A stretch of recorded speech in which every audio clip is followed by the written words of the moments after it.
Yes we are live now. Hello friends, this is Himanshi and welcome to let's learn. तो discuss करेंगे आज कुछ महत्वपूर्ण प्रश्न पियाजे वाइगोत्स्की कोलबर्ग को ध्यान में रखते हुए।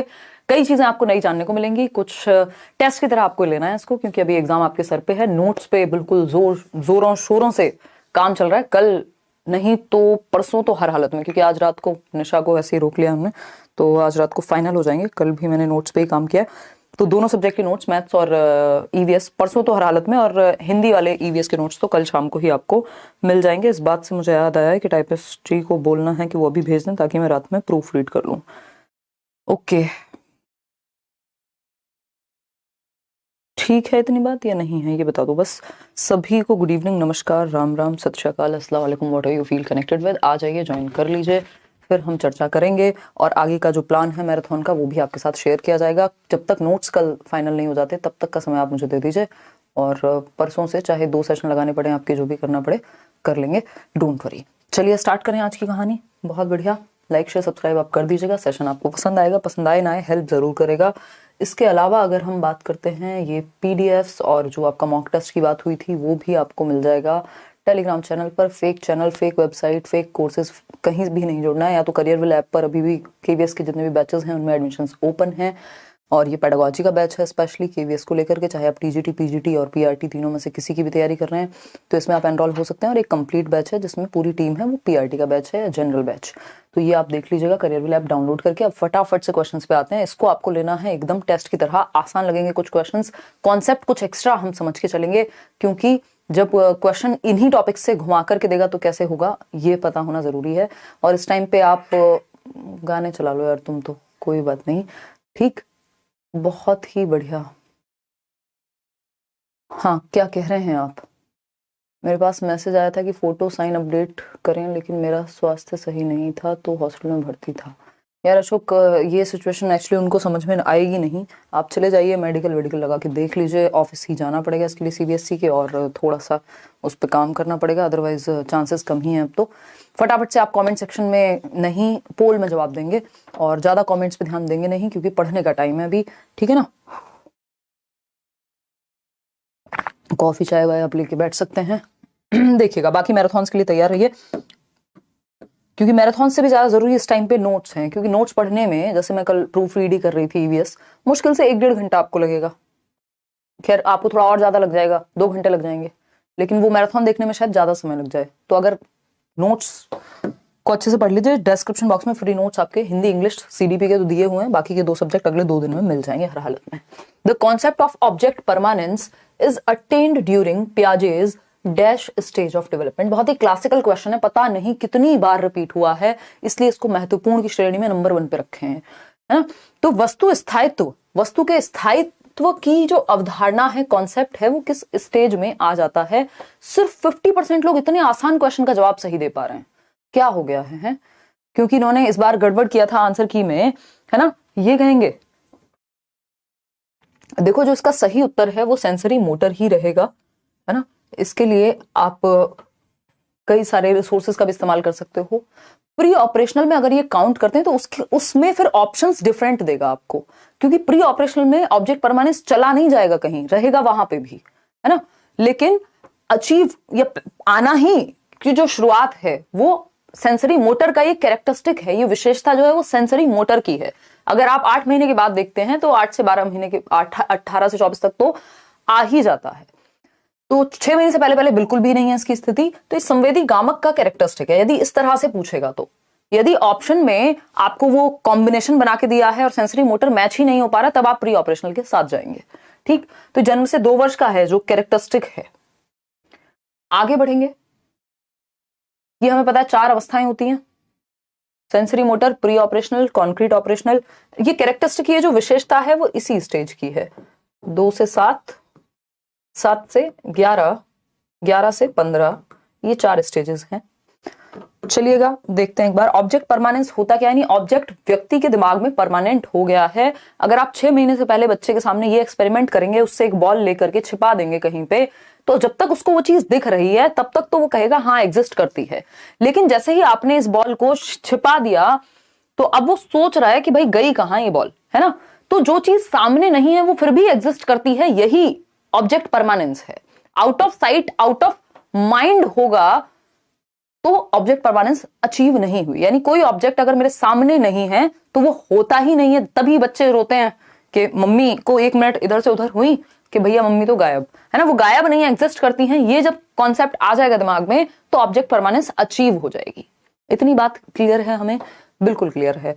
चलिए आगे बढ़ते हैं, समझते हैं कुछ चीजों को। ये वो वाला है जो माँ बाप नहीं करते, बच्चे के सामने ऐसे हाथ लगा के और ता करते हैं तो हाथ हटाते हैं तो वो हंसने लग जाएगा, क्योंकि उसको लगेगा अभी भी ये चीज मेरे सामने है ना, या एग्जिस्ट करती है। हाथ लगाने के बाद उसको लग रहा है कि अब यहाँ पे मम्मी या पापा नहीं है। कोई खिलौना छिपा दिया और बच्चा अगर उसको ढूंढ नहीं पा रहा खुद से, इसका मतलब ऑब्जेक्ट परमानेंस अचीव नहीं हुई। उसके लिए जब वो ढूंढे, उसको रोए उसके लिए, तो इसका मतलब ऑब्जेक्ट परमानेंस अब अचीव हो रही है। उसके दिमाग में वो चीज है कि जो आउट ऑफ साइट है वो आउट ऑफ माइंड नहीं हुआ है, जो दिख नहीं रहा वो अभी भी एग्जिस्ट करता है।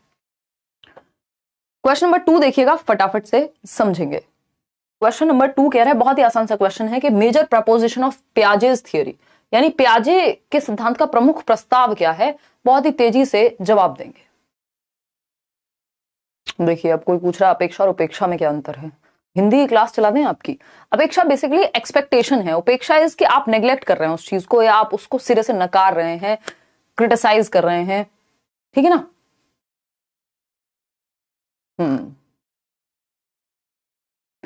चलिए बहुत बढ़िया। सी ऑप्शन कह रहे हैं 80% लोग।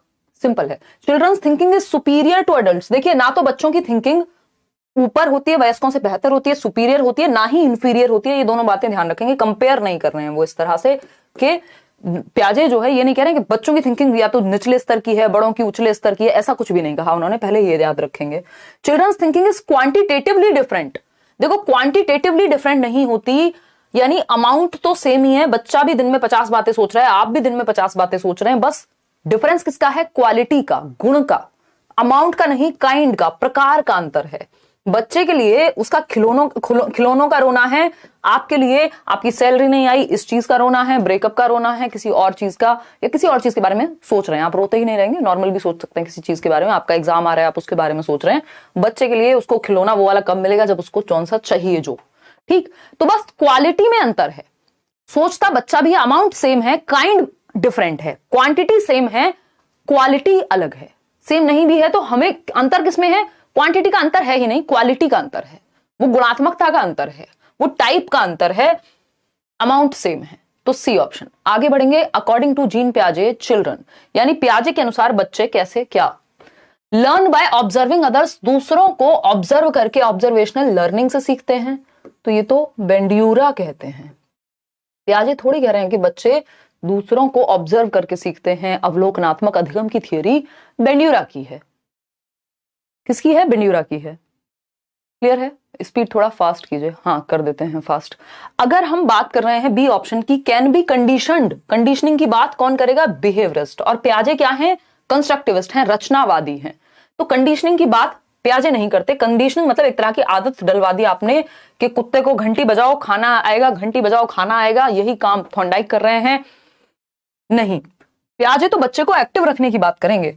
Can be taught to behave and learn in specific manner using principles of reward and punishment. मैंने लास्ट सेशन में भी डिस्कस किया था, पियाजे और वाइगॉस्की रिवॉर्ड और पनिशमेंट पे फोकस्ड नहीं है। वो बच्चे को एक्टिव रखने पे, बच्चे के सक्रिय निर्माण पे, एक्टिव कंस्ट्रक्शन ऑफ नॉलेज पे, कि बच्चा सक्रिय रह के, एक्टिव रह के एनवायरमेंट में ज्ञान का सृजन कर सकता है, ये कह रहे हैं पियाजे वाइगॉस्की। तो actively construct knowledge as they manipulate and explore the world, यानी बच्चा क्या है? लिटिल साइंटिस्ट है, नन्हा वैज्ञानिक है पियाजे के अनुसार। वाइगॉस्की भी कह रहे हैं एक्टिव है, बस वाइगॉस्की कहेंगे सोसाइटी में एक्टिव है, पियाजे जो है वो उसकी एक्टिविटीज पे ज्यादा फोकस्ड है सोलली। तो D option is the right answer. आगे बढ़ेंगे क्वेश्चन नंबर 4 पर। अकॉर्डिंग टू लेव वाइगॉस्की लर्निंग इज, वाइगॉस्की के अनुसार अधिगम क्या है, लर्निंग क्या है? तो वाइगॉस्की के अनुसार लर्निंग क्या है? इंडिविजुअल है। भाई जिस व्यक्ति की थियोरी का नाम सोशियो कंस्ट्रक्टिविस्ट अप्रोच है, सामाजिक रचनावादी, सामाजिक सांस्कृतिक परिप्रेक्ष्य है, यानी वो समाज, संस्कृति और भाषा को ध्यान में रखते हैं, वो क्या है? सोशल कंस्ट्रक्टिविस्ट हैं, सामाजिक रचनावादी हैं। वही पियाजे क्या हैं? वो रेडिकल कंस्ट्रक्टिविस्ट हैं। वो रेडिकली इस बात पे फोकस करें कि बच्चा एक्टिव हो, बच्चा एक्टिव हो। और जबकि वाइगॉस्की कह रहे हैं कि सोसाइटी में एक्टिव हो, ग्रुप्स में सीखे। तो जो व्यक्ति ये कहता है कि ग्रुप में होगी लर्निंग, वो इंडिविजुअल एक्टिविटी तो कह नहीं सकता। इंडिविजुअल एक्टिविटी होगी, बच्चा अकेला सीखता रहे, ग्रुप की, लोगों की जरूरत नहीं होती। तो ये तो वाइगॉस्की बिल्कुल नहीं कहेंगे। पैसिव तो रख ही नहीं सकते, ना पियाजे ना वाइगॉस्की। बच्चा सक्रिय ही होगा, एक्टिव ही होगा। अगेन कंडीशनिंग जो है व्यवहारवादियों का कॉन्सेप्ट है पियाजे वाइगोस्की का नहीं।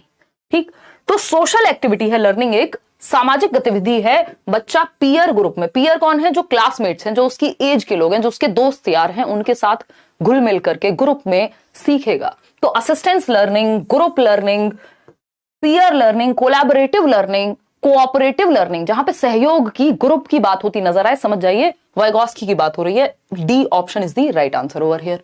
आगे बढ़ेंगे क्वेश्चन नंबर 5 पर। क्या कहता है क्वेश्चन नंबर 5?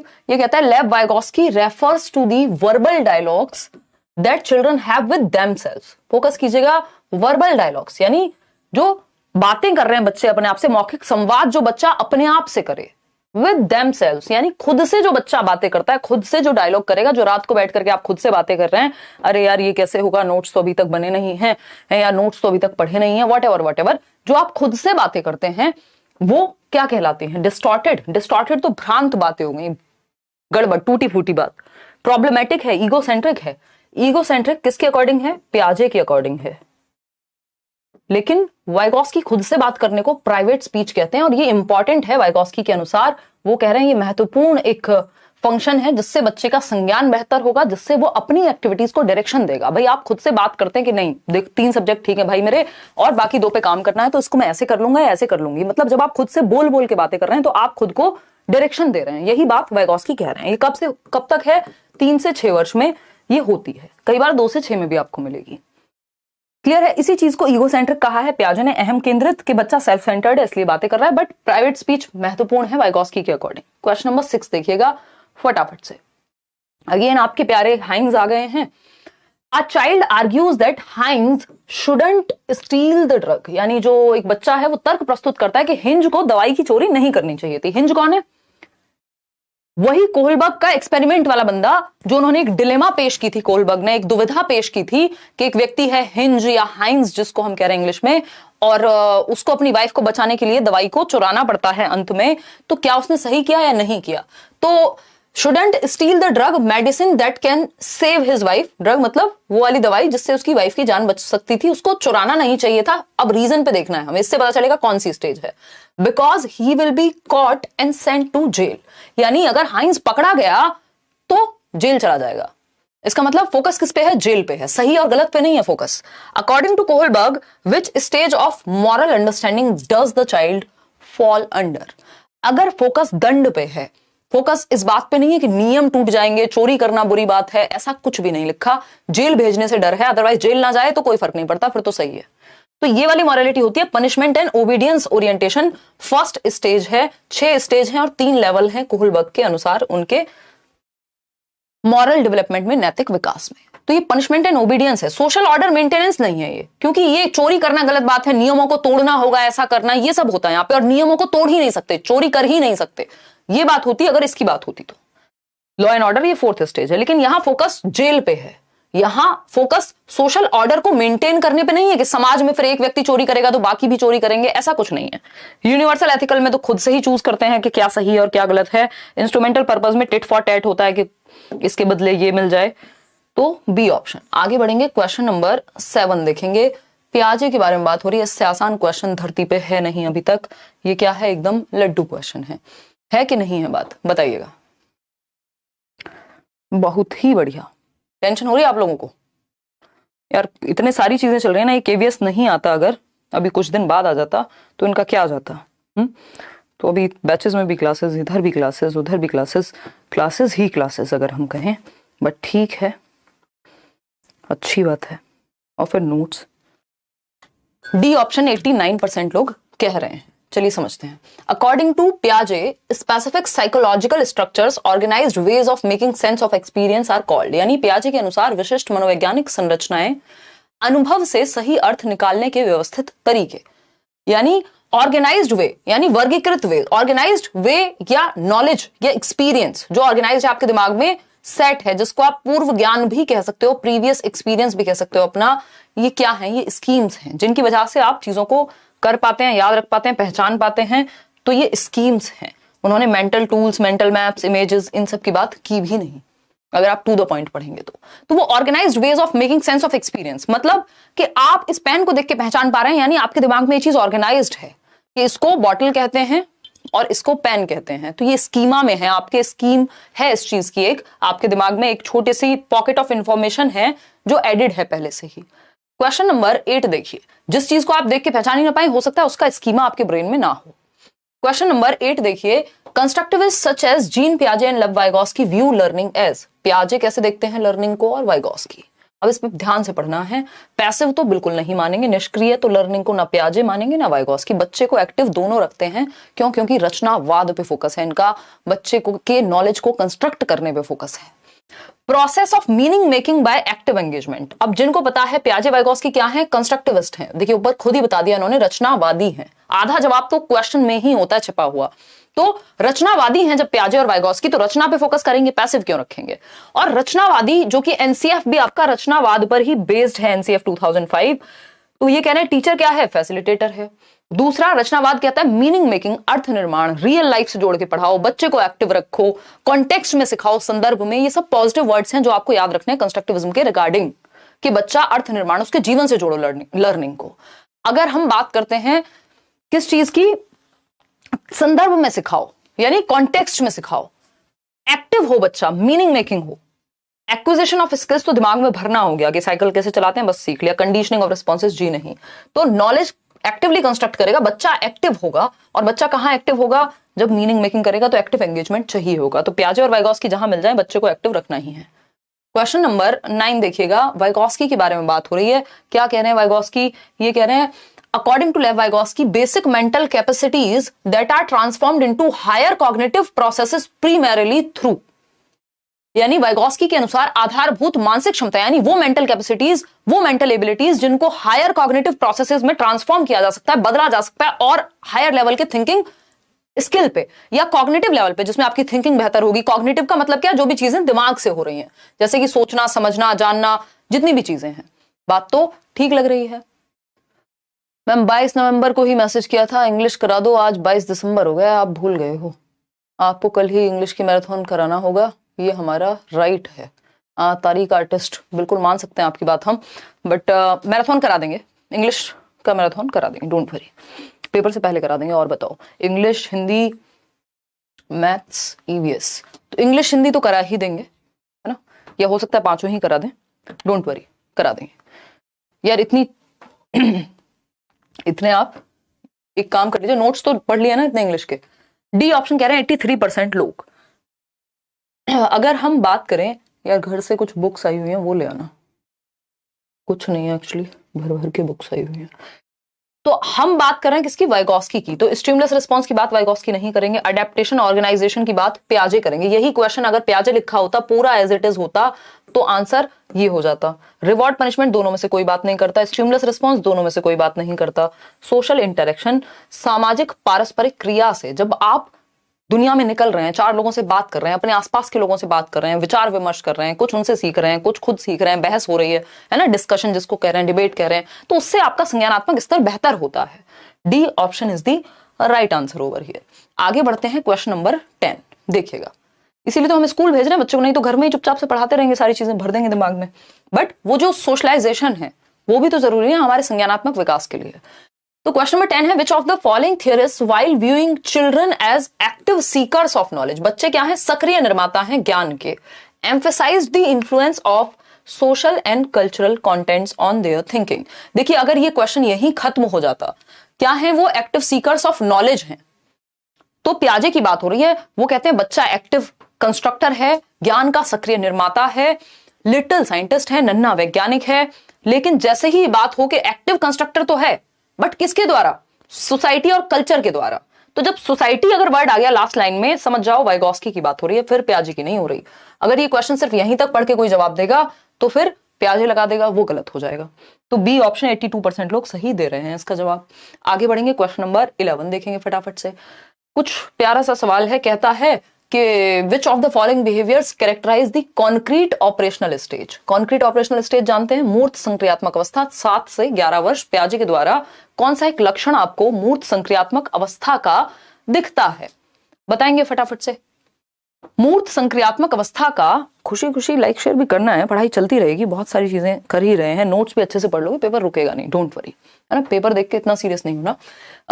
हाइपोथेटिको डिडक्शन ये हमें पता है, ये एब्स्ट्रैक्ट थॉट, ये सब कहाँ आएगा, फॉर्मल ऑपरेशनल में। जहां हाइपोथेटिको की बात हो गई तो हाइपोथेसिस तो हाईएस्ट स्टेज है, फिर 11 से 15 वाली स्टेज है फॉर्मल ऑपरेशनल। ये तो होगा नहीं, क्योंकि हमसे कॉन्क्रीट ऑपरेशनल की बात कर रहे हैं, 7 से 11 वर्ष। कंजर्वेशन, क्लास इंक्लूजन, संरक्षण और कक्षा समावेशन, 58% लोग सही उत्तर दे रहे हैं। उत्तर इसका यही है, क्यों है इस पे अभी आएंगे, ठीक है। डेफर्ड इमिटेशन, ये आ जाता है सेंसरी मोटर में। ऑब्जेक्ट परमानेंस, सेंसरी मोटर में जन्म से 2 वर्ष में ही। Make believe play, irreversibility of thought, किसका लक्षण है, 2 से 7 प्री ऑपरेशनल का, ठीक।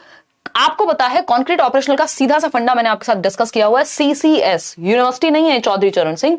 सीसीएस बोले तो कॉन्क्रीट ऑपरेशनल में क्या आता है, कंजर्वेशन, संरक्षण, दूसरी चीज है क्लासिफिकेशन, तीसरी चीज है सीरिएशन। ये तीनों गुण आ जाते हैं। और पहली बार तर्क आता है, इंडक्टिव लॉजिक आता है, डिडक्टिव आएगा हाइपोथेटिको, डिडक्टिव फॉर्मल ऑपरेशनल में। तो कंजर्वेशन क्या है कि शेप और साइज के बदलने पे क्वांटिटी चेंज नहीं होती, वॉल्यूम चेंज नहीं होता। ये जितना भी पानी है 600 ml, इसको मैं किसी ट्रक में डालूं, मग में डालूं, बाल्टी में डालूं, ये इतना ही रहेगा। शेप साइज चेंज करने से कोई कम ज्यादा नहीं हो जाएगा। यही समझना कंजर्वेशन है। क्लास इंक्लूजन, क्लासिफिकेशन है कि मुझे पता है ट्राइंगुलर शेप की चीजें एक साथ रखेंगे, सर्कल या किसी एक कलर, रेड कलर की चीजें वो एक बॉक्स में, ब्लू कलर की चीजें वो एक बॉक्स में, यानी क्लासिफाई, वर्गीकरण सीख पा रहे हैं आप। कक्षा समावेशन इसी को कह रहे हैं। तो B option is the right answer. आगे बढ़ेंगे क्वेश्चन नंबर 12 पर। ये क्या कहता है, कोहलबर्ग के बारे में, बहुत तेजी से जवाब देंगे।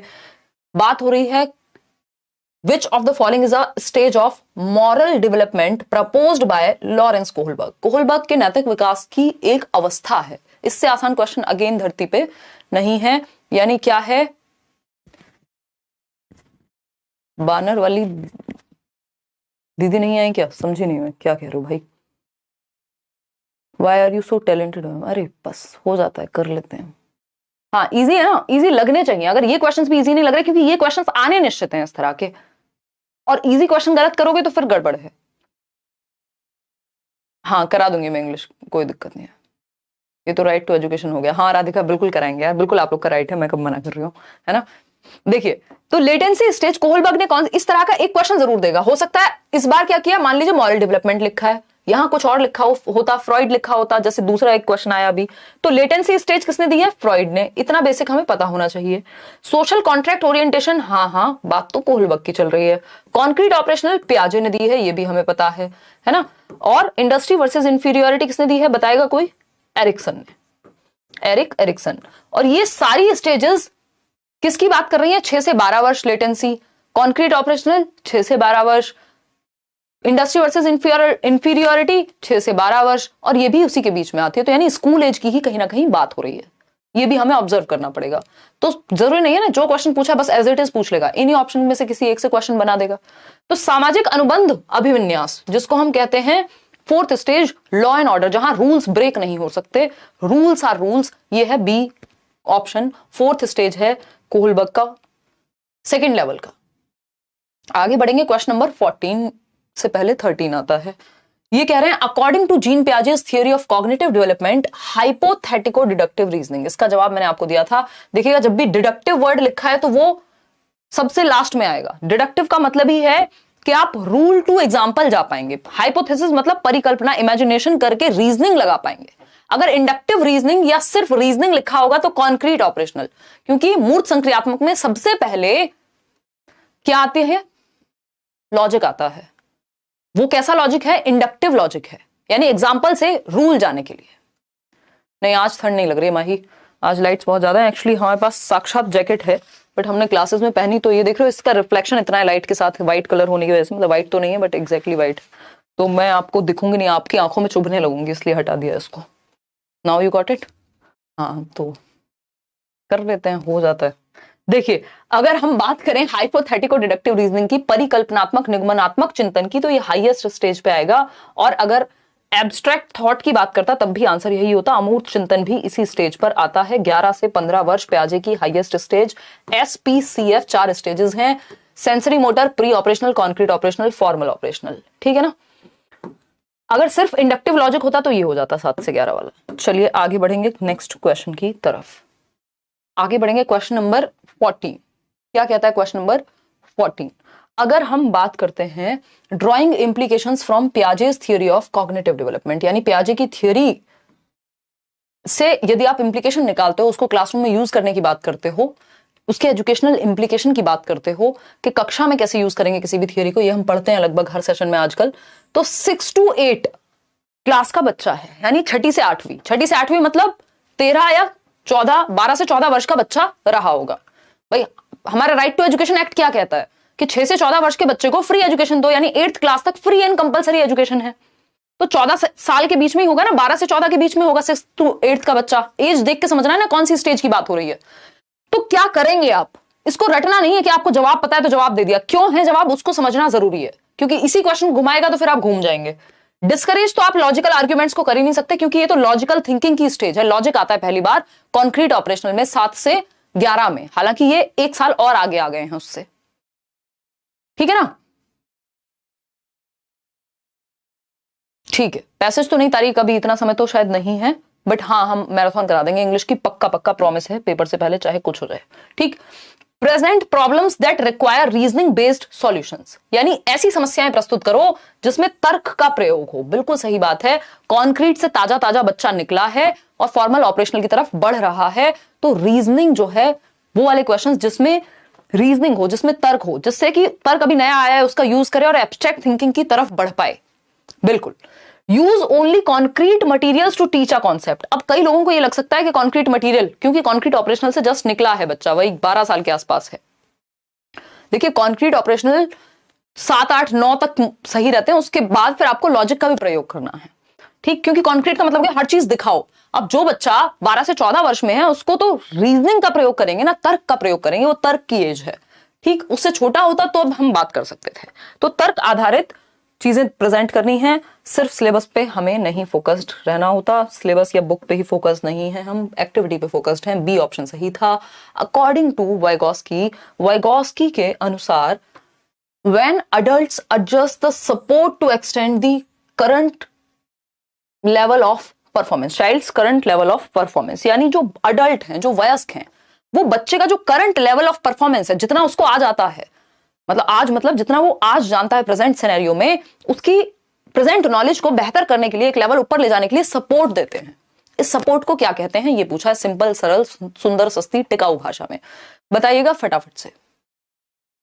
ऐसे ही क्वेश्चन आते हैं, आए हुए हैं रजनी, हर बार आते हैं यही क्वेश्चंस घुमा फिरा के, ऐसा नहीं है कि ये क्वेश्चन आएंगे नहीं, है ना, हल्का सा ऑप्शन चेंज, अदरवाइज कहां से लाएंगे क्वेश्चन, दुनिया से अलग लाएंगे नहीं। कितनी बार रिपीट हुए हैं ये क्वेश्चंस, देखिएगा।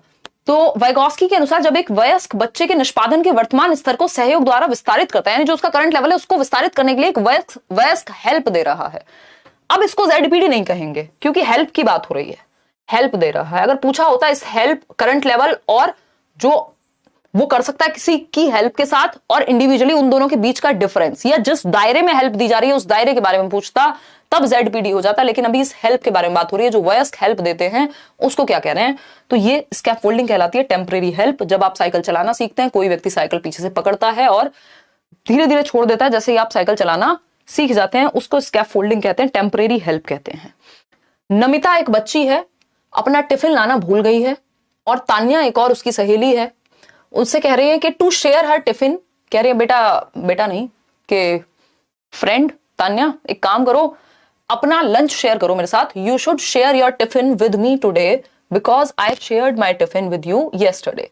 कि भाई कल जब तुम अपना टिफिन लाना भूल गई थी या नहीं भी भूली थी, मैंने अपना टिफिन या अपना लंच तुम्हारे साथ शेयर किया था, बढ़िया सी डिश में लेके आई थी, मम्मी ने बनाई थी और तुमने भी खा के देखा था।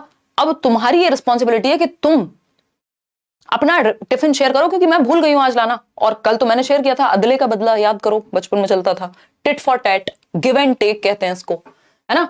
You scratch my back and I will scratch yours, ये सब कहते हैं इसको। तो लॉरेंस कोलबर्ग के अकॉर्डिंग ये सबसे ज्यादा क्वेश्चन पूछा जाता है इस स्टेज से, नमिताज statements represents dash orientation typical at dash stage. अब यहां पे फंस सकते हैं कई लोग, पहले फोकस करो कि फर्स्ट वाले का आंसर ढूंढो, नहीं तो सेकंड से मिक्स एंड मैच हो जाएगा। तो अगर हम बात करें नमिताज स्टेटमेंट क्या रिप्रेजेंट करता है, कौन सी orientation, exchange orientation, mutual exchange, interpersonal relations, इसके कई सारे नाम हैं, ठीक है। ये है म्यूचुअल एक्सचेंज, इंटरपर्सनल रिलेशनशिप, यानी टिट फॉर टैट वाली स्टेज। कौन सा लेवल है ये लेवल है प्री कन्वेंशनल। क्या है ये? Pre conventional level. लेकिन इतने महान है आपके एग्जाम वाले, उन्होंने कहा, मतलब बोर्ड ने गलती कर दी, गलती किसी से भी हो सकती है ना, तो कन्वेंशनल लेवल दे दिया इन्होंने, जबकि ये प्री कन्वेंशनल लेवल है, फर्स्ट लेवल पे सेकेंड स्टेज है। तो अब आपको यहां पता है लॉ एंड ऑर्डर ये हो ही नहीं सकता, ओबीडियंस ये है ही नहीं, कोई अथॉरिटी थोड़ी है जो ओबीडियंस की बात करे, आज्ञा का पालन करो, कोई आज्ञा तो दी नहीं है। गुड गर्ल गुड बॉय की बात नहीं हो रही कि तुम अच्छी बन जाओ, अच्छा लड़का बन जाओ। तो एक ही चीज है कि एक्सचेंज वाली बात ये पक्का है, तो एक ही ऑप्शन फिट बैठ रहा है यहाँ पे। बेशक पार्ट बी जो है गलत है, इसमें फ्री नंबर फिर इन्होंने दिए थे, नंबर भी नहीं दिया आई थिंक मुझे लग रहा है, लेकिन सही इसी को माना था। क्यों? क्योंकि फर्स्ट पार्ट सही दिया है, सेकंड नहीं भी दिया है, तो आपको उसी के साथ जाना पड़ेगा क्योंकि गड़बड़ हुई है। तो ये प्री कन्वेंशनल है, tit for tat, first level, पूर्व पारंपरिक की सेकंड स्टेज है। क्वेश्चन नंबर 17 देखिएगा, एक बच्ची है 5 साल की, 5 साल पे ध्यान दीजिएगा, 3 से 6 वर्ष में एक चीज बताई थी आपको। 5 साल की बच्ची है, टी शर्ट को फोल्ड कर रही है। A 5-year-old girl talks to herself while trying to fold a t-shirt। 5 साल की बच्ची एक टी शर्ट को फोल्ड कर रही है, टी शर्ट तो नहीं है हमारे पास, जैकेट है, तो ये जैकेट को फोल्ड करते हुए खुद से बातें कर रही है ना। Talk to herself, which of the following statements is correct in the context of the behavior displayed by the girl। अब ये जब टी शर्ट को फोल्ड करते हुए खुद से बातें कर रही है, अरे मम्मी बहुत डांट रही है, कल मेरे को स्कूल लंच लेके जाना है, ऐसे खुद से बातें कर रही है, निशा को किस दिन पीटेंगे मिलके, ये सारी बातें कर रही है खुद से, है ना, ये टी शर्ट को फोल्ड करते हुए। प्राइवेट स्पीच है, बट पूछा क्या है, अगर यहाँ पे पियाजे के अकॉर्डिंग पूछ लेता, अच्छा दोनों के अकॉर्डिंग पूछ लिया, जीन पियाजे would explain this as social interaction, while Lev Vygotsky कहेंगे एक्सप्लोरेशन है। नहीं भाई, जीन पियाजे and Lev Vygotsky would explain this as the child's attempt to imitate her mother. Imitation की बात भी बेंड्यूरा करते हैं, वाइगोस्की नहीं करते हैं। जीन पियाजे and Lev Vygotsky would explain this as egocentric nature. भाई पियाजे तो कहेंगे ईगोसेंट्रिक है, अहम केंद्रित है, वाइगोस्की थोड़ी कहेंगे, वो तो प्राइवेट स्पीच कहेंगे। तो जीन पियाजे would explain this as egocentric speech, बिल्कुल सही बात है, पियाजे इसको अहम केंद्रित वाक कहेंगे। और लेव वाइगोस्की वुड एक्सप्लेन दिस, वो इसको कैसे एक्सप्लेन करेंगे, बच्चे का अटेम्प्ट है to regulate her actions through private speech, यानी जो बच्ची है वो अपने ही एक्शंस को, अरे इसको ऐसे नहीं ऐसे मोड़ेंगे, ये वो बातें, खुद के ही एक्शंस को गाइड करने के लिए बात कर रही है खुद से। ठीक है, तो वाइगोस्की के अकॉर्डिंग ये प्राइवेट स्पीच है, जीन पियाजे के अकॉर्डिंग ये ईगोसेंट्रिक है। 5 साल की बच्ची है, तो यानी वही जो आपकी अर्ली चाइल्डहुड वाली स्टेज है, 3 से 6 वर्ष में आपका प्राइवेट स्पीच होती है। फखरुद्दीन कह रहे हैं बिहार औरंगाबाद शेखपुरा से, क्या करें कैसे पढ़ें कि पढ़ा हुआ दिमाग में एग्जाम तक रह सके। राइट चॉइस फखरुद्दीन, आपको मल्टीपल टाइम्स नोट्स रिवाइज करने और प्रीवियस ईयर, सिर्फ 2 काम, उसके अलावा कुछ नहीं। जहां दिक्कत हो मैराथन देख लो, मल्टीपल टाइम्स देख लो, ताकि चीजें दिमाग में टिक पाए। इस टाइम पे मल्टीपल रिवीजन तो करने पड़ेंगे ना, क्योंकि दिमाग में चीजें टिकेंगी तभी जब मल्टीपल टाइम्स आपने वो रिवाइज किया होगा। ये तो बिल्कुल प्रिंसिपल है थॉर्नडाइक का, लॉ ऑफ एक्सरसाइज जिसको हम कह रहे हैं। और रिसेंसी भी यहाँ काम करेगा, क्योंकि जितना रिसेंटली आपने पढ़ा होगा, जितनी बार पढ़ा होगा, उतना आपको याद रहेगा। नहीं हो पाएगा ओबिंद्रा, ठीक है ना, क्योंकि 50% चाहिए। क्वेश्चन नंबर 18 देखिएगा, in the context of Kohlberg's stages of moral reasoning, under which stage would the given typical response. Response पढ़ लो चुपचाप सीधा। Your parents will be proud of you if you are honest, so you should be honest. यानी आपके माता पिता ईमानदार, यदि आप ईमानदार हैं तो आपके माता पिता आप पर गर्व करेंगे। अगर आप फर्स्ट आते हैं तो माता पिता गर्व करेंगे, कितनी अच्छी बच्ची है, कितना अच्छा बच्चा है, गुड बॉय है, नाइस गर्ल है। ये क्या है? थर्ड स्टेज है। Good boy nice girl orientation कहते हैं इसको। कन्वेंशनल लेवल है ये, यानी सेकंड लेवल की थर्ड स्टेज है ये। परंपराएं या समाज को जब हम ध्यान में रखते हैं अपनी मॉरलिटी के लिए, तो ये अच्छी लड़की अच्छा लड़का अभिविन्यास है कि माँ बाप गौरवान्वित महसूस करेंगे, यानी गुड गर्ल कहेंगे, गुड बॉय कहेंगे। ठीक है बात। लॉ एंड ऑर्डर तो नियमों का पालन करना है, पनिशमेंट से बचने के लिए नंबर लाने हैं। सोशल कॉन्ट्रैक्ट ओरिएंटेशन अगेन के नियमों का पालन करना है। ठीक, क्लियर है? क्लियर है या नहीं है? इजी लग रही है ना रजनी? बस इजी ही लगना चाहिए। चलिए आगे बढ़ते हैं। जब ये लॉ एंड ऑर्डर और सोशल कॉन्ट्रैक्ट को एक साथ दे दे तो समझ जाना ये 5th स्टेज की बात हो गई फिर, क्योंकि लॉ एंड ऑर्डर को सोशल कॉन्ट्रैक्ट भी ये कह देते हैं, सोशल ऑर्डर मेंटेनिंग कह देते हैं। क्वेश्चन नंबर 19 देखिएगा, क्या कहता है ये देखेंगे। Which of the following statements is correct about Jean Piaget's theory of cognitive development. पियाजे के बारे में कौन सा एक स्टेटमेंट सही है बताइएगा। पियाजे को तो आप बता ही सकते हैं ना, पियाजे तो चचा है वैसे भी, फटाफट से बताएंगे। और क्या करेंगे, लेक्चर करेंगे। कितने 29,000 लोग हैं हम, इतनी रात को, आधी रात पे तो हम पढ़ाई करते हैं, है ना। यूएस के टाइम टेबल से तो चल रहे हैं हम, देखिएगा, पियाजे argues that instead of progressing through stages cognitive development is continuous. अच्छा, मतलब पियाजे का तर्क है कि संज्ञानात्मक विकास चरणों में आगे बढ़ने की अपेक्षा निरंतर होता है। मतलब निरंतर मतलब एक तो कॉन्टिन्यूअस होता है, तो पियाजे ने तो डिसकॉन्टिन्यूअस कहा है डेवलपमेंट को, ये तो हम पढ़ चुके हैं बहुत बार। दूसरा ये कह रहे हैं कि स्टेजेस में नहीं होता, मतलब पियाजे कह रहे हैं कि स्टेजेस में डेवलपमेंट नहीं होता और खुद 4 स्टेजेस दे दी, तो कोई सेंस है इस बात की? नहीं है। अगर हम बात करते हैं, पियाजे has proposed 5 distinct stages of cognitive development, यानी पियाजे ने संज्ञानात्मक विकास के 5 चरण दिए हैं। हम तो 4 ही पढ़ रहे हैं, एनसीईआरटी भी 4 पढ़ा रही है, पूरी दुनिया के सारे पेपर 4 पढ़ा रहे हैं, तो एसपीसीएफ 4 स्टेज है, 5 नहीं है सरकार। ए ऑप्शन 53% पता नहीं कैसे दे रहे हैं? क्या हो गया, क्या खा के आए हो भाई?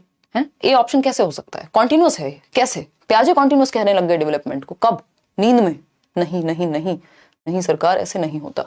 सी option, the stages are invariant which means that no stage can be skipped, यानी किसी चरण को छोड़ा नहीं जा सकता क्योंकि ये चरण स्थिर हैं।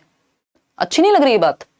क्या किसी स्टेज को स्किप कर सकते हो कि भाई ये वाली स्टेज पसंद नहीं आ रही? एक काम करो, पियाजे कह रहे हैं प्री ऑपरेशनल से सीधा फॉर्मल ऑपरेशनल पे पहुंचेगा बच्चा, यानी जो आपकी पूर्व संक्रियात्मक अवस्था है उससे सीधा औपचारिक संक्रियात्मक पे पहुंचेगा, जंप कर जाएगा। ऐसे थोड़ी होता है, ऐसे कैसे चलेगा दीदी और भैयाओ? गलत जवाब दे रहे हो। The sequence of the stages can vary according to the cultural context of children. भैया जो स्टेज दे दी ना जिस व्यक्ति ने, चाहे वो पियाजे हो, कोलबर्ग हो, वाइगॉस्किन तो दी ही नहीं है, पियाजे हो, कोलबर्ग हो, फ्रॉइड हो, जितने भी लोग, एरिक्सन हो, जितने भी लोग स्टेजेस की बात करेंगे वो पूरी दुनिया के लिए एक जैसी देते हैं स्टेज। ऐसा नहीं है इस कंट्री के लिए अलग स्टेज, किसी और के लिए अलग स्टेज। तो ये तो हो ही नहीं सकता कि कल्चर के हिसाब से स्टेज बदल जाए, कि इंडिया में जो है पियाजे की कॉन्क्रीट ऑपरेशनल रहेगी 7 से 11 और अमेरिका में रहेगी 11 से 15, फिर तो पॉइंट ही खत्म हो जाएगा। तो the stages are invariant which means that no stage can be skipped, यानी किसी भी चरण को छोड़ा नहीं जा सकता क्योंकि ये चरण स्थिर हैं, फिक्स्ड हैं। Sensory motor, pre operational, concrete operational, formal operational, दुनिया की सारी किताबों में मिलेगा। ऐसा नहीं आपके लिए अलग हो जाएगा, किसी और कंट्री के लिए अलग हो जाएगा। समझ पा रहे हैं? तो सी ऑप्शन सही होगा। इसका ध्यान रखना है, इतना सब कुछ पढ़ने के बाद भी अगर हम फंस जाएंगे क्वेश्चंस में तो कैसे चलेगा। और कॉन्टिन्यूअस नहीं है पियाजे के अकॉर्डिंग, क्योंकि जो व्यक्ति स्टेजेस की बात करेगा वो डेवलपमेंट को कॉन्टिन्यूअस नहीं मान सकता। वो कह रहा है एक स्टेज में इतना, फिर इतना, फिर इतना, फिर इतना। इसका मतलब डिसकॉन्टिन्यूअस हो गया, असतत हो गया, अनिरंतर हो गया क्या? विकास। जबकि वाइगॉस्की कह देंगे कि कॉन्टिन्यूअस है, निरंतर है। क्यों? क्योंकि उन्होंने कोई स्टेज नहीं दी। वो तो कह रहे हैं सोसाइटी और कल्चर के हिसाब से बदलता रहेगा, है ना? तो सोसाइटी और कल्चर के हिसाब से बदलता रहेगा, ये तो वाइगॉस्की कहेंगे, क्योंकि इन्होंने कोई एज और स्टेज नहीं दी, इन्होंने तो फिक्स्ड स्टेजेस दी हैं, ये बदल नहीं सकती पियाजे के अकॉर्डिंग। और डेवलपमेंट डिसकंटीन्यूअस है क्योंकि स्टेजेस में हो रहा है, अलग अलग क्वालिटेटिव स्टेजेस में हो रहा है। समझे कि नहीं? आगे बढ़ जाएं, क्वेश्चन नंबर 20 देखिएगा और बताइएगा क्या सही होगा। क्या सही होगा बताइए फटाफट से, फिर हम आगे बढ़ेंगे।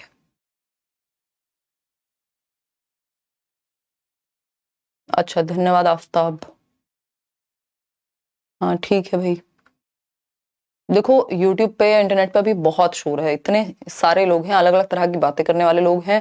जिस भी सोर्स से, जिस भी रिसोर्स से आप पढ़ रहे हैं, पूरा विश्वास दिखा के तसल्ली से पढ़िए टिक करके। अदरवाइज, और पेपर के टाइम पे अगर आप कंफ्यूज होंगे तो जो आता होगा उसको भी चटनी बना के आ जाएंगे वहां पे। तो जरूरी है कि जो पढ़ रहे हैं उसको ठीक से पढ़िए, वो आपके दिमाग में सेट होना चाहिए। बाकी आसपास वाले क्या कह रहे हैं, आप क्या कर रहे हैं, चुपचाप से अपनी एक स्ट्रेटजी बना के उस पर काम करो।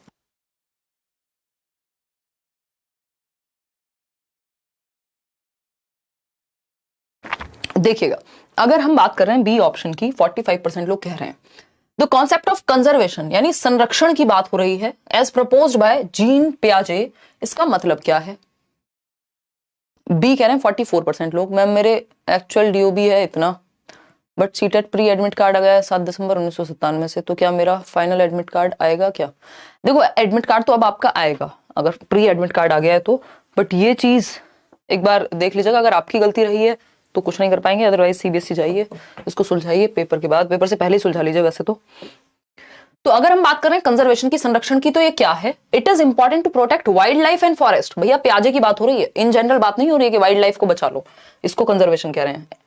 एनवायरमेंट के कॉन्टेक्स्ट में नहीं कह रहे हैं। Certain physical properties remain the same even when outward appearances change, यानी जो कुछ फिजिकल प्रॉपर्टीज होती हैं, जो भौतिक गुणधर्म होते हैं, है ना, वो सेम रहते हैं। जैसे वॉल्यूम या अमाउंट क्या है?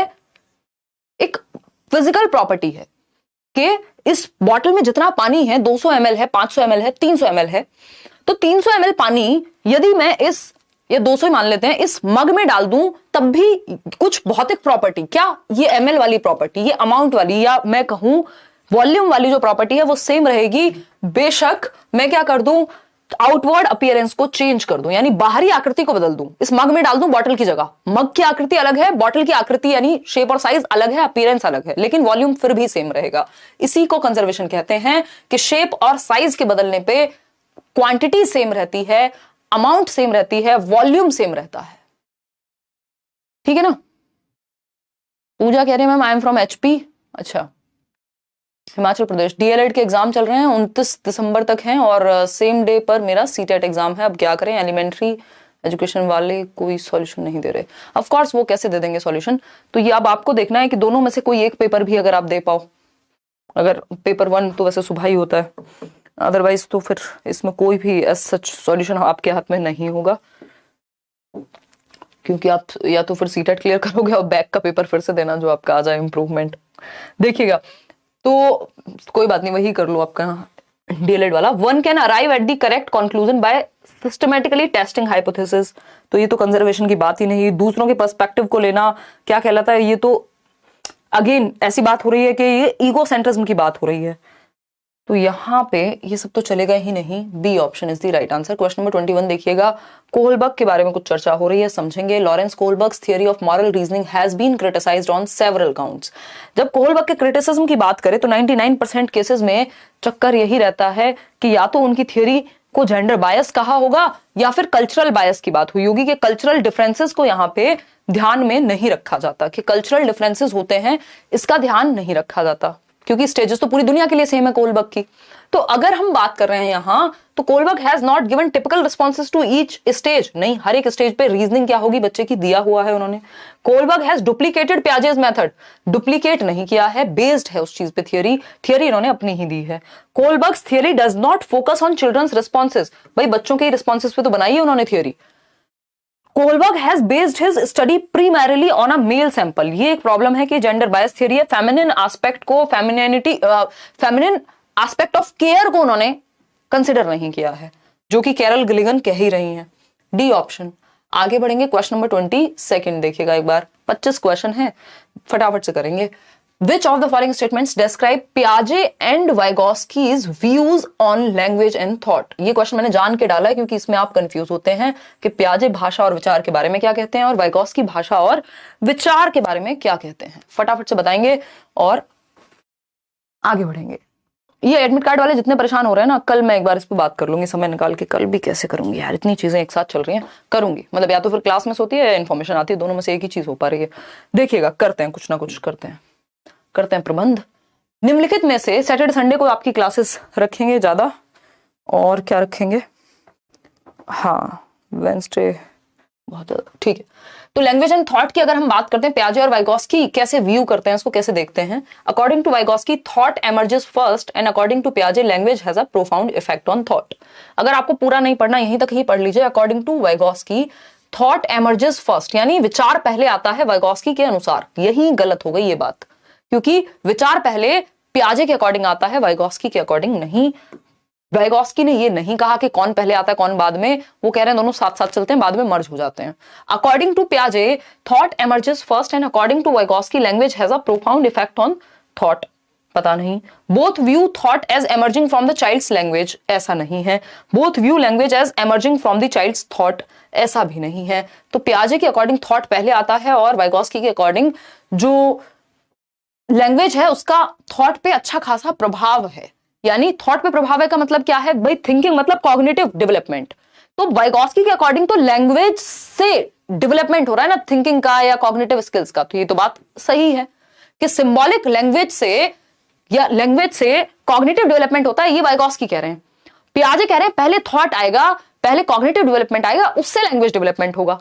तो पहले थॉट आता है, ये पियाजे कहते हैं, और पहले जो थॉट है, पहले और बाद में की तो बात ही नहीं कर रहे वाइगोत्स्की, वो कह रहे हैं कि थॉट पर जो प्रभाव है वो लैंग्वेज का है। इसको एक बार ऐसे समझते हैं, बी ऑप्शन यहां सही है। हमारे पास समय भी है, देखिएगा। अगर हम बात कर रहे हैं थॉट और लैंग्वेज की, किसकी बात कर रहे हैं, थॉट और लैंग्वेज की, लैंग्वेज और थॉट। तो पियाजे कहते हैं कि thought not only proceeds language but also determines it, यानी थॉट ना केवल भाषा से पहले आएगा बल्कि यह भी निश्चित करेगा, निर्धारित करेगा कि भाषा क्या बोली जाएगी। मतलब जब मैं कुछ बोल रही हूं तो उससे पहले मैं सोच रही हूं और वो सोच मेरी भाषा को निर्देशित कर रही है। ये पियाजे कह रहे हैं कि पहले विचार आता है, बाद में भाषा आती है। यानी ये कह रहे हैं कि जो थॉट है, जो थिंकिंग है, जो कॉग्निटिव डेवलपमेंट है, उससे लैंग्वेज आ रही है, ना कि ऑपोजिट होगा। कौन कह रहे हैं? पियाजे। वाइगॉस्की के केस में वाइगॉस्की कह रहे हैं जो लैंग्वेज है वो कॉग्निटिव डेवलपमेंट को, यानी वो आपके थॉट को, वो आपकी थिंकिंग को बेहतर करती है ना। तो लैंग्वेज से कॉग्निटिव डेवलपमेंट होता है, या लैंग्वेज टूल है कॉग्निटिव डेवलपमेंट के लिए। ऐसा कौन कह रहे हैं? वाइगॉस्की ब्रो कह रहे हैं, डूड कह रहे हैं, ठीक है ना। तो वाइगॉस्की कह रहे हैं कि भाई जो आपकी लैंग्वेज है उससे तो आप अपनी समझ बेहतर कर रहे हैं। आप आज यहां जो सीख रहे हैं लैंग्वेज से सीख रहे हैं और आपकी समझ बेहतर हो रही है, ऐसा वाइगॉस्की कह रहे हैं। पियाजे कह रहे हैं नहीं, पहले थॉट आया, बाद में भाषा सीखी बच्चे ने, और थॉट ने निर्धारित किया कि हम लैंग्वेज क्या यूज करेंगे। और अगर हम वाइगॉस्की की बात करें, वो कह रहे हैं दोनों पैरेलल चलते रहते हैं, मर्ज हो जाते हैं एक टाइम के बाद जाकर के। तो लैंग्वेज जो है वो कॉग्निटिव डेवलपमेंट के लिए, संज्ञानात्मक विकास के लिए, हमारी थिंकिंग के लिए एक टूल का काम करती है, ऐसा वाइगॉस्की कहते हैं। पियाजे कहते हैं भाई जो थॉट है उससे लैंग्वेज का डेवलपमेंट होगा, या जो सिंबॉलिक थॉट है उससे लैंग्वेज विकसित होती है। क्लियर है बात? आगे बढ़ेंगे। क्वेश्चन नंबर 23 देखिएगा, वाइगॉस्की के अकॉर्डिंग क्या सही है? According to Vygotsky, interaction with adults and peers does not influence. अच्छा, बड़ों के साथ इंटरेक्शन से कोई डेवलपमेंट नहीं होता, ये तो गलत हो गई। भाई वाइगॉस्की तो कह ही रहे हैं सोसाइटी और कल्चर से सीख रहे हैं जो भी सीख रहे हैं।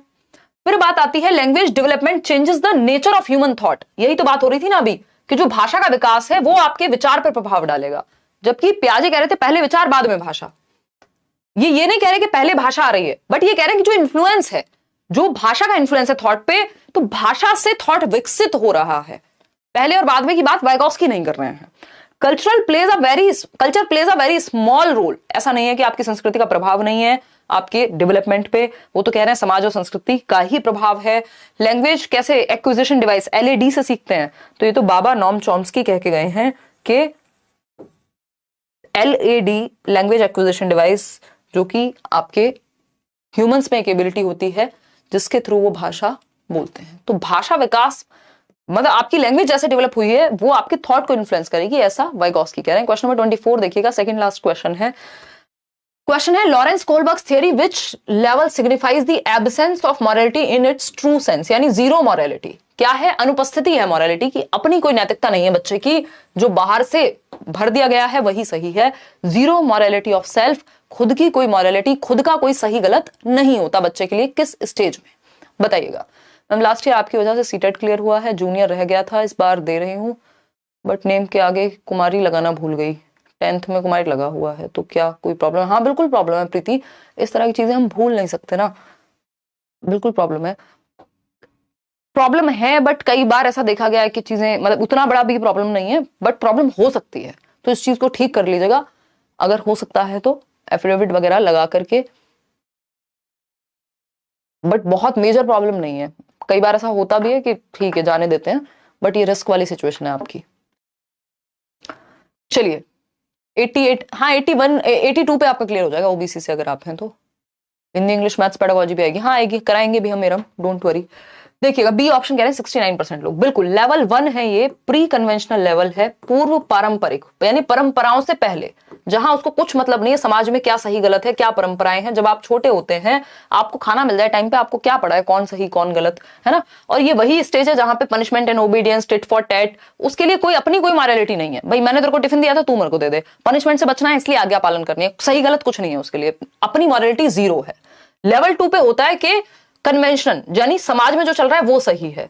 फिर लेवल 3 पे सेल्फ, लेवल 2 पर सोसाइटी तय कर रही है सही गलत, लेवल 3 पर खुद से चूज कर रहे हैं सही गलत, लेवल 1 पे एक्सटर्नल सोर्सेज हैं, खुद की मॉरलिटी जीरो है।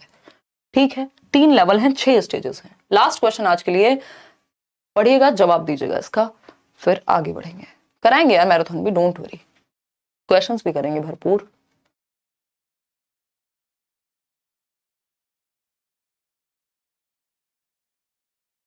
नहीं नहीं नहीं नहीं, शायद ऐसा नहीं हो पाएगा।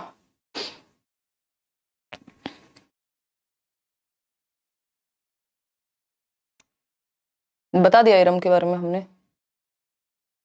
क्या केवीएस इंटरव्यू में इन नंबर की वजह से प्रॉब्लम? नहीं नहीं नहीं, सीटेट के नंबर से कोई प्रॉब्लम नहीं होगी। आप इंटरव्यू बढ़िया देके आइए, आप रिटर्न में अच्छे नंबर लेके आइए, किसी को फर्क नहीं पड़ रहा। बहुत रेयरेस्ट सिचुएशन होती है इस तरह की कि दो लोगों के नंबर क्लैश हो रहे हो तब इस तरह की बातें हो, ठीक है ना। तो आज 25 आउट ऑफ 25 आपके बनने चाहिए अगर किसी को इजी लग रहा है तो।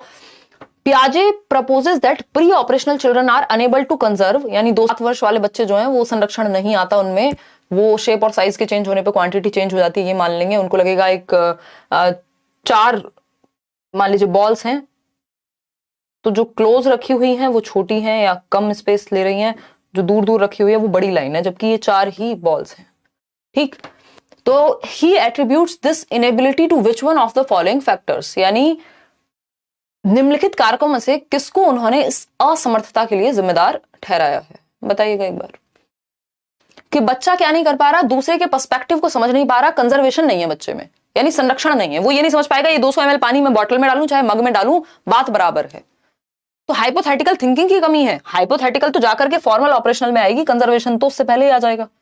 पर्सनल फेबल है। देखिए पर्सनल फेबल 2 तरह के होते हैं। एक होता है आपका पर्सनल फेबल जिसको आप कहते हैं कि मैं यूनिकनेस का पर्सनल फेबल होता है, ये भी एडोलेसेंस में होती है इस तरह की चीजें, 12 से 18 के वर्ष के बीच में, कि आपको लगता है आप दुनिया से यूनिक हैं, है ना, मेरे वाली अलग है, मेरे वाला अलग है, वो वाली कहानी है ये पर्सनल फेबल यानी यूनिकनेस। दूसरी एक पर्सनल फेबल होती है इनविंसिबल फेबल होती है, कि आपको लगता है आप तो मतलब इमॉर्टल हैं, या आप तो कुछ अलग है ना, तो आप तेज गाड़ी चलाएंगे तो आपका एक्सीडेंट नहीं होगा, लेटा के घुमा दो कहीं से भी बाइक, है ना। तो वो इनविंसिबल फेबल है जो आपने अपने दिमाग को कहानी सुना दी, कल्पनाशील कहानी। तो ये 12 से 18 में एडोलेसेंस में इस तरह की चीजें होती है, पर्सनल फेबल जो खुद को आपने सुनाया हुआ है। इरिवर्सिबिलिटी ऑफ थॉट के कारण कंजर्वेशन की कमी है, ये बात बिल्कुल पक्की है कि बच्चा जो है रिवर्स नहीं कर पा रहा अपने थॉट को, कि 200 ml पानी इसमें रखा हो चाहे इसमें, तो दोनों में बराबर ही है, ये चीज वो रिवर्स नहीं करके देख पाता। हाई लेवल एब्स्ट्रैक्ट रीजनिंग तो भाई फॉर्मल ऑपरेशनल में आएगी। Conservation C option is the right answer. आगे बढ़ेंगे और छुट्टी करेंगे। आउट ऑफ 25 क्वेश्चंस कितने ठीक हुए हैं वो आप बताइएगा। क्या बोल रही हो? अच्छा, लाइक एंड शेयर तो आप लोग कर ही देंगे, सेशन आपको होपफुली पसंद आया होगा। इसके अलावा टेलीग्राम चैनल से पीडीएफ्स और कल ये मॉक टेस्ट आपके अपलोड हो जाएंगे होपफुली। मैं रात को बैठ के आंसर लगा के टीम को भेज दूंगी। बाकी आउट ऑफ 25 कितने ठीक हुए वो आप बताएंगे। और अगले परसों तो हर हालत में आपको नोट्स, कल ही हिंदी मीडियम के ईवीएस के नोट्स तो मिल ही जाएंगे। इंग्लिश की पेडागोजी का मैराथन हम करा देंगे, नोट्स आप पढ़ लीजिएगा, डिस्क्रिप्शन बॉक्स से भी उठा लीजिएगा। केवीएस वगैरह की तैयारी कर रहे हैं तो बैच में भी जुड़ जाइएगा, अच्छी तैयारी वहां चल रही है। चलिएगा, take care, bye bye, good night. कल मिलेंगे 9 बजे। 24 आउट ऑफ 25। देखिए इस तरह के क्वेश्चंस आपको देखने को मिलेंगे, इन तीनों टॉपिक्स को कोई छोड़ नहीं सकता, पेपर में आना ही है। 23, 25, 23, 25, 25 वाले भी कई लोग हैं आज तो। 19, 23, 24 आप सच में दिल से बहुत अच्छा पढ़ाते हैं, आपका हार्दिक अभिनंदन। थैंक यू लोकेश जी। और फिर रीजन नहीं है ना कोई और, दिल से ही पढ़ाने का रीजन है, अदरवाइज तो क्या जरूरत है। अभी ये सेशंस बैचेस में इतने सारे लोग हैं, बाकी क्लासेस चल रही हैं, यहाँ पे भी अगर जो सेशंस ऑलरेडी जितने दिए हैं वो भी आप लोग देखते हैं, काम भी आएंगे, तो डेली आ रहे हैं इसका मतलब दिल की ही बात होगी। अदरवाइज तो जितना टाइम हो गया रोज डेली आने की आवश्यकता कहाँ है। पीजीटी कॉमर्स केवीएस में पोस्ट फिल करनी है तो उसके लिए क्या कॉम्बिनेशन सब्जेक्ट एसएसटी और इको ले सकते हैं क्या? यार इसका आपको देखना पड़ेगा उन्होंने क्या कॉम्बिनेशन दिया हुआ है वर्षा, ये इस बारे में मेरे को बिल्कुल भी ज्ञात नहीं है ये चीज। और क्योंकि कॉम्बिनेशन फंसते हैं बहुत सारे लोग। और पीजीटी में तो आपका मतलब एमकॉम वाले ही सब्जेक्ट देख रहे होंगे या उसमें भी ग्रेजुएशन देख रहे हैं, तो इस पे मेरे को नॉलेज नहीं है, ये एक बार आपको देखना पड़ेगा। स्पेशली कॉमर्स में पंगे होते हैं, तो ये आप एक बार देखेंगे जो पढ़ेंगे syllabus. I am so sorry, इसमें मैं आपकी मदद नहीं कर पाऊंगी।